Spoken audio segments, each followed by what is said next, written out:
continue à troisième point parce que tu promettais qu'il va en ensemble qui est au mettre à troisième point.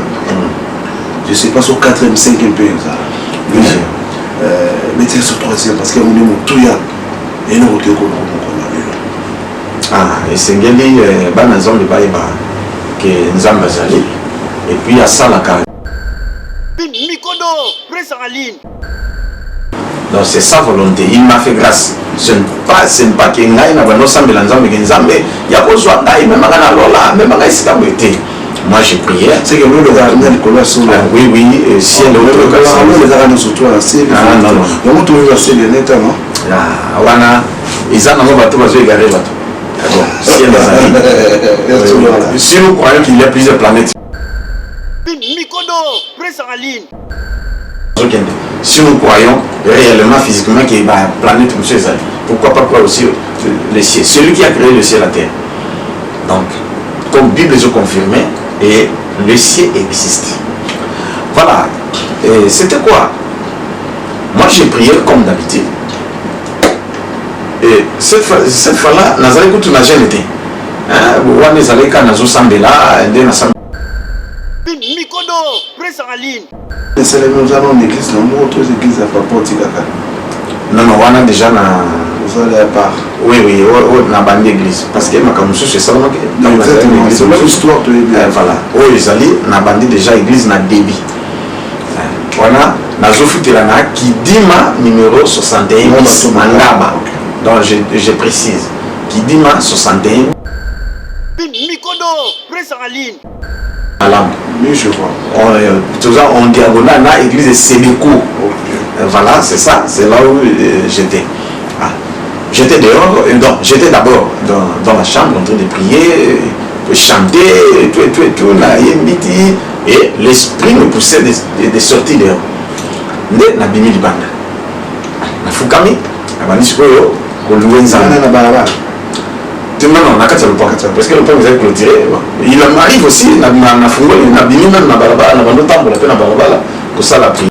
Papa Molière, ils ont ce problème qui dit ça qu'a pris tout fallait reloko mayo samwe. Il y a vraiment souvenir aussi que l'inga na balesheke bango pe bazo sekanga bazo yembelanga atika lisima. Moi c'est ali koka mwana magorodo pe bazo yorke ferkinyam. Bisous bye. Bon, tu as vu qui vous tourne bien. Il pour cette télévision, on a vu pour la Colanda. Émission Nabino et Molière Télévision, Canal Plus 345. Merci beaucoup, chers amis fidèles téléspectateurs. C'est grâce à Molière Télévision, Canal Plus 345. Nous sommes suivis à Kinshasa, dans nos provinces et partout dans le monde entier. Voilà, chers amis fidèles téléspectateurs. Aujourd'hui, nous sommes si j'ai une bonne mémoire, je me suis trompé, nous sommes le 1er juin, si je ne me trompe pas. Oui, le 1er juin 2020. Il y a d'ici là certaines semaines, et tout qui absent à papa. C'est notre invité de marquer sur la à chaque fois par rapport à Nzamba visiter parcours jusqu'à nos jours. Il y a Lilo Balanzambi et Azali Pemoko, il y a un serviteur dédié au Batambolaka. Sera le bin non, sera le bébé oui. Donc c'est-à-dire comme ça. Mais l'Arabie Saoudite le Balanzambi, à l'Arabie Saoudite, il y a un parcours témoignage, il y a Makassi. Alors, chers amis, fidèles téléspectateurs, un petit rappel, nos sincères condoléances à notre régisseur. Bisso Bandekwa Molière TV Tobungisi, régisseur, Bisso Moko, Redi Vantoto, à l'écapé na AirTag, à l'écart de ma chaîne Ebélé, puis à son âme, Bunga qui Mokolo, à vendredi, l'écaki, à 12h. Donc, Mokolo a diffusé l'émission Nanga. Alinga Kalé, émission Nanga, piqué Chris Moko Koufi. Je pense que beaucoup de gens ont Redi Vantoto, à l'équipe na AirTag et papa Mokuna, à l'équipe na ma chaîne Ebélé, ma planète télévision à papier compte ainsi de suite des qui pas na biso kuna na Molière TV ya tiki biso na cascade cette semaine au ndé to au programme yako bomo na photo zali koleka ya na Redi Vatoto o atiki biso mikolo zali ko na posta ko so ba précision surtout au bengi biso na numéro ezali wana et puis to ko mettre bien en contact na famille wana na posta ko ça l'assistance moralement financièrement surtout ngaité OK na famille pour assister et voilà malam bino ba serviteur ba langa nzimbo musicien populaire chrétien notre régisseur d'antenne Redi Vantoto à Tikibiso. Merci beaucoup maman Petronimo Kandi centre chrétien Emmaüs autaki le 25 du 25 mai au 29 mai azalaki na 4 jours ya séminaire kutala nde molulu ane lekaki biso pe tozalaki na compte à Molière Télévision. Télébusiness. Voilà, chers amis fidèles téléspectateurs, na cadre ya kosala toujours clôturer Pascal Otubengi Pentecôte bandeko ya église ya Sainte Rita ezalaka na Cité Verte. Père curé Olivier Azili et puis abengisaki cardinal Frédéric Mbongo puis mokolo dimanche itine éclaireur ya fidèle Mbongo et pas yaki wana ko clôturer messe ya Pentecôte otala non ndenge to sala ki entretien na bandeko église Sainte Rita. Télébusiness. Là, chers amis fidèles téléspectateurs, on est allé bandeko babeta qui porte awa voilà to kotisimba la moko notre invité de Makamokolo Alelo. Tout cela qui n'a premier témoignage naïe, tout ça qui na deuxième, mais pendant le témoignage naïe, biso bana nzambe azala pena ba programme za na kati église ici ko ya Kambaka. Alors la rappel va milulu makamobele za la kana pour service à bakase sala makawana. Ozana posa nzambe ya le révérend pasteur l'évangéliste Josué Lonkamba Kouz. Alors là yo, il y a un numéro qui est là à gauche, c'est son numéro qui est d'abord au-dessus un peu. Pourtant tant il y a un numéro qui est là. Vous appelez seulement sur ce numéro-là. On a posé la participation. On a posé au solo lana papa par rapport à ma camusu aussi mbateli bala ba fiancé ba ba kenda ba ba mo ba musale ko kende mala moté libota kufa solana évangéliste c'est un évangéliste qui reçoit tout le monde au téléphone facilement et puis à rappeler la ça vous appelle mon kebele voilà to kota papa directement bo excusez biso mon ngoza biete moi et tout matama ka sezate pour mon ngoza mala moté papa bonné. Eh bien Télébusiness sur Molière TV+. Oui, tu ici papa abonné. Ah, madame journaliste Molière. Ah, Kalatro, on bosse sur le plateau. En tout cas, merci pour la présence là. Voilà, merci beaucoup. Ah. Père Akea, un bon père. Merci. On a participé, en fait, quoi, assister Bisso, génération à Bisso. Ils ont dit à quoi? Bon, génération à Bisso. Nalinga mingi ko réconforter bango et puis ko zongi sa bango nanzela pour mingi ba dérailler par rapport na génération ba père na ba koko na biso ba papa Alexandre dit na bala yako qui était pas ba papa na biso bango bazali bien par rapport na génération oyo ils ont vraiment une génération égarée. Voilà une génération égarée. Voilà alors mon ça Nzambe. Dernièrement, tout ça, un peu rétro moqué. Autre chose, on a un séminaire, une retraite. Et deuxièmement, apparemment, on a au côté de la retraite 5000 fois, bien combien de fois, au côté de la retraite, au côté de la retraite, tu veux que ça mon salaire, mon salaire, mon sous-soutien par yango. Mais nous autres, tu peux un peu moins reporter. Nous nous sommes quand même merci beaucoup. Tout ça, c'est une recommandation en Zambie. Monsieur Souza recommandation, monsieur Soupeza Linga Moko. Voilà. Parce que les amoussala, na biso ya chaque jour, toujours la mouka. Et c'est pas aujourd'hui que j'ai commencé, c'est depuis mon enfance. L'école primaire. On a qui on a troisième primaire. Sanga Zungai, na vandi na couvent. Hein, ce batindie même côté nous sur batindie ba permutation de ba sala ka toki kanaye na vandi na couvent. Alors tala à Johanna, nazala qui on a 7 ans. Ti 6e des humanités. Donc, na mesana qui chaque tongo, ceux qui assistent paroissial, mon cambia paroisse, azana moi état au betangonga, baibika qui moi na sango à 5 heures d'heure. Voilà qui catholique mais voilà catholique. Parce que papa maman bon, papa zalaka protestant, maman catholique engagé. OK. Et voilà, ndeba balani basali mariage na catholique. Wata mon papa zalaki chef du groupement.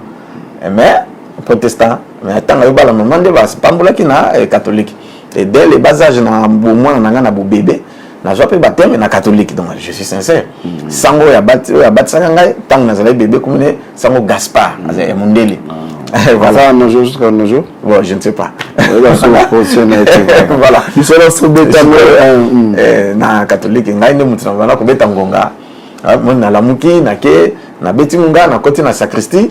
na bengisi sensible soutani bani tout ba hostie natala ngo bien bien donc communion voilà na kekuna na tabernacle natali soki ezali tout na classique ma communion surtout j'étais vraiment bien instruit dans ma communion soana alors monique na mesani bongoti kolongwa nanga kuna nde na 6e des humanités nde na yesiko na église de réveil.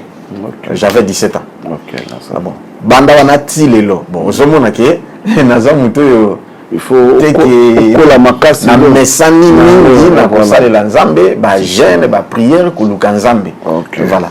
Voilà. Parce que après mana tukolelo toza boya s'il vous plaît papa tokotalana.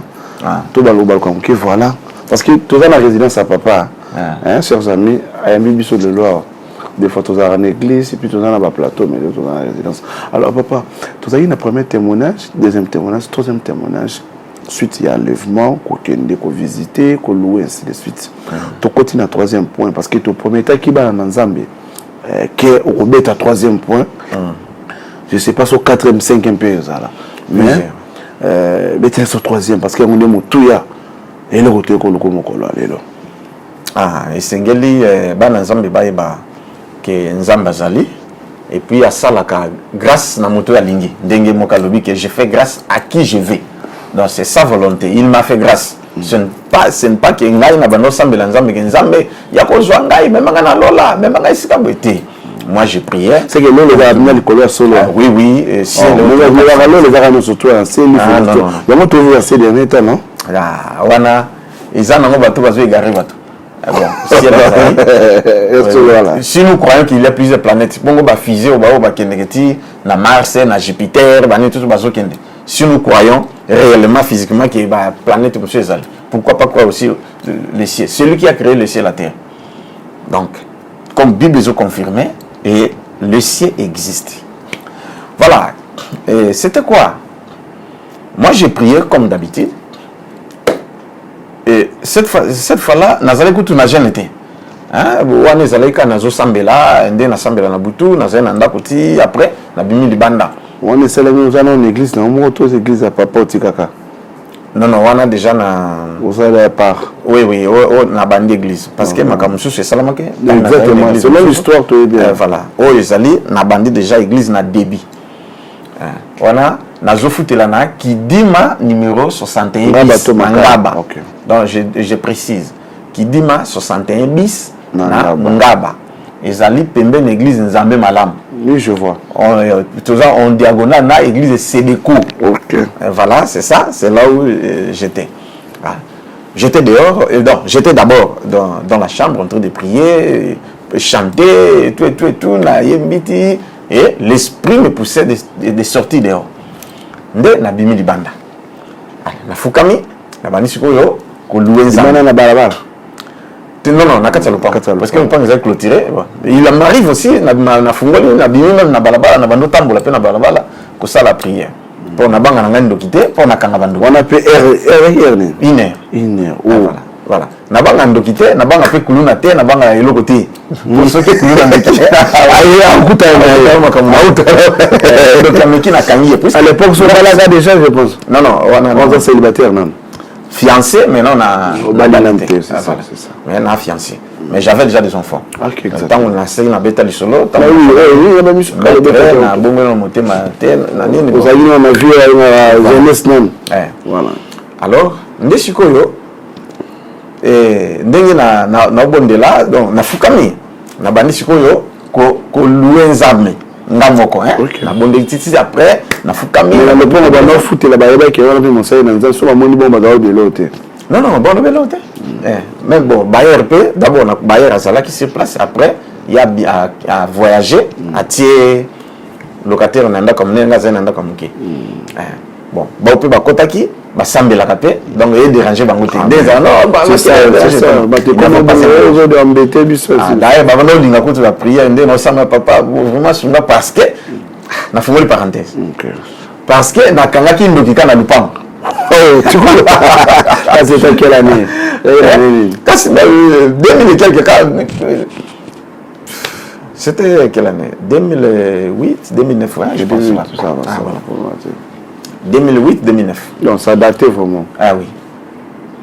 sikoyo tant on a bon na bien fongoli parenthèse exactement voilà alors bato zana ndaka munene avant na ibisa ki déjà maman na kala ba prière ndemo sala na ibisi maman na moni mabe na moni nzamba talisinga na butuke jeune fille moko parmi bana na yo na tangi na kombo a oza première opération boke bo sala opération tango abimi na hôpital na moni délégation ba uti mboka bato mibale na bato mibale ba uti mboka ba ye na mission ba vanda ba ye na mission moka za mama moka za jeune fille mais yeba ke ba ye na mission ba misala mabe et ko risquer yo bela pour mission ba yeli pour ba battre yo pour ba luki ndingi sommet ko risquer yo bela et ko bela non na memo na liwa il faut to sambela ah papa merci beaucoup no sa pasteur na biso ake pour ngana pasteur n'était ba no sambela ndé a ici pasteur na bango pasteur na bango peut je ne sais pas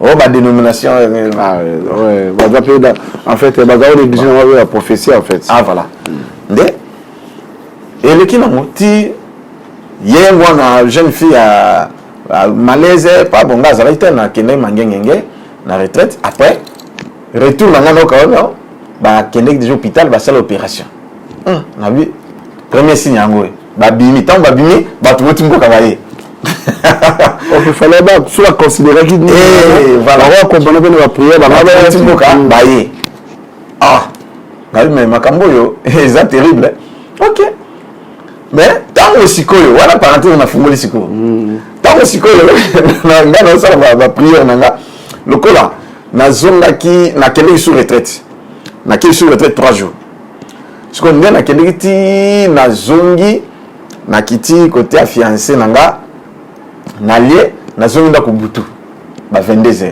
na kuti batu musu balali na ba payo ba utembo ka balali ngana saluka à quelques personnes kota kan sili na koti na lali mbala moko pas 23h50 neka comme David bala misanga hier mususu bango moko bala misanga nzamba la misanga parce que bako za reality ko be ah chichito Josué lamuka pour tant on lamuka na tala 23h50 et puis bako surtout comme ça la nzambe surtout qui fait Dieu pour prier mususu ngamoko na lamukaka mususu na tiaka réveillé na za besoin réveillé puisque c'est na lobby la papa ola misanga na herbo alors monsieur même 5 minutes avant il va dans la musique oh tu peux taquer juste les autres tomber paf voilà alors je na fumé mission la moko prier là c'est là 23h50 OK ça va na se concentrer après na bando sambela on ndako ti zwinga ba 30 minutes déjà tu connais 0 heure passée bango kuna ici bala déjà 0 heure passée hein noki ba bisanga vena boye lamuka non bima kangandoki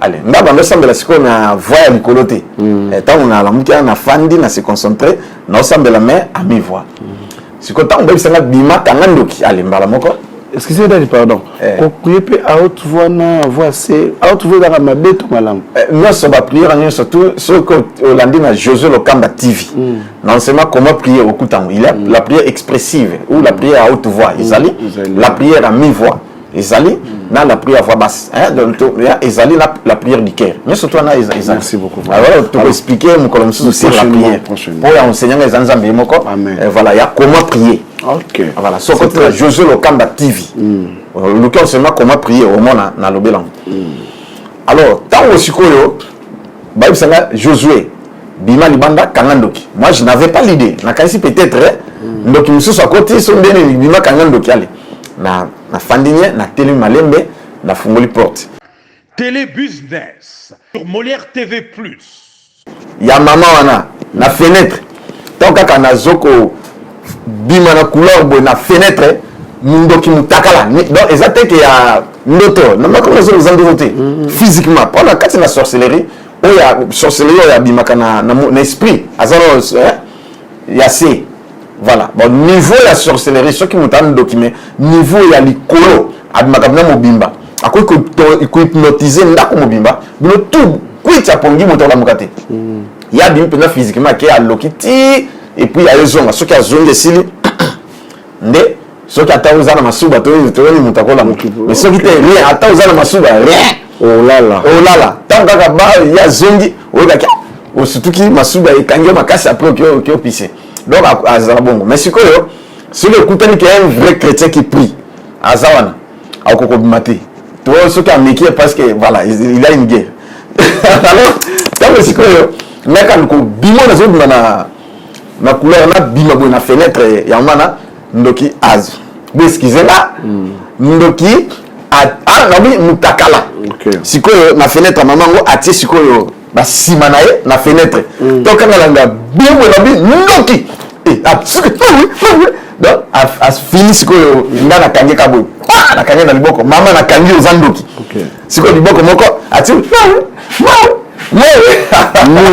ni na kange na maboko exactement et puis c'est pas la première fois même na mumbele na kanga bandoki bele ngaba par-ci par-là alors tu peux arrêter après avoir kokanga ye kangi na bi ozandoki ngai na zo benga siko bato yo mama na yo ozandoki yo timo kazo ko ozandoki zoloka mama oyo aza responsable oye kolokai donc oui afuka mwana pardon limbisa do ngane siko komi débat na zo la misa mwana tita ndona ko kufa ne yesala ke asengi bulimbisi na bi mbala ya suka jour na ko kango lisusu na kubenga bato et puis na lina moni lisusu ate po yo yaki na mission alors na velo banya zaka ni bongo azani na kanya na liboko noti ke yeba liboko moka azipi section na OK aleliti ngagali zonka mbala ya suko yoke OK ça nde yana azongi na bimisi ko libanda o comprendre na kangi parenthèse donc aussi ça m'a sauvé mon connaissance alors si content on a bimisi libanda nazo prier pa na fukami na bandisiko ko louer Nzambe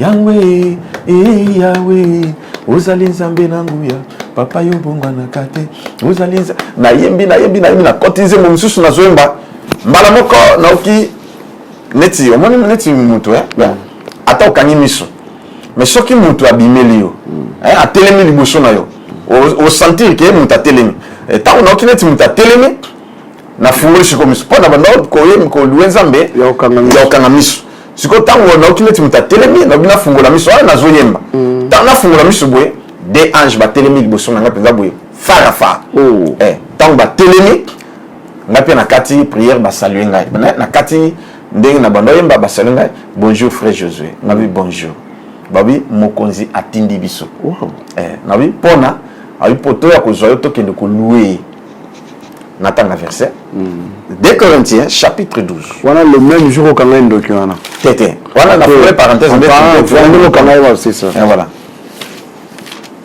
2 Corinthiens chapitre 12 bon to symbolise ma comme ça conformément à la parole 2 Corinthiens chapitre 12 natanga ta des versets problème les athées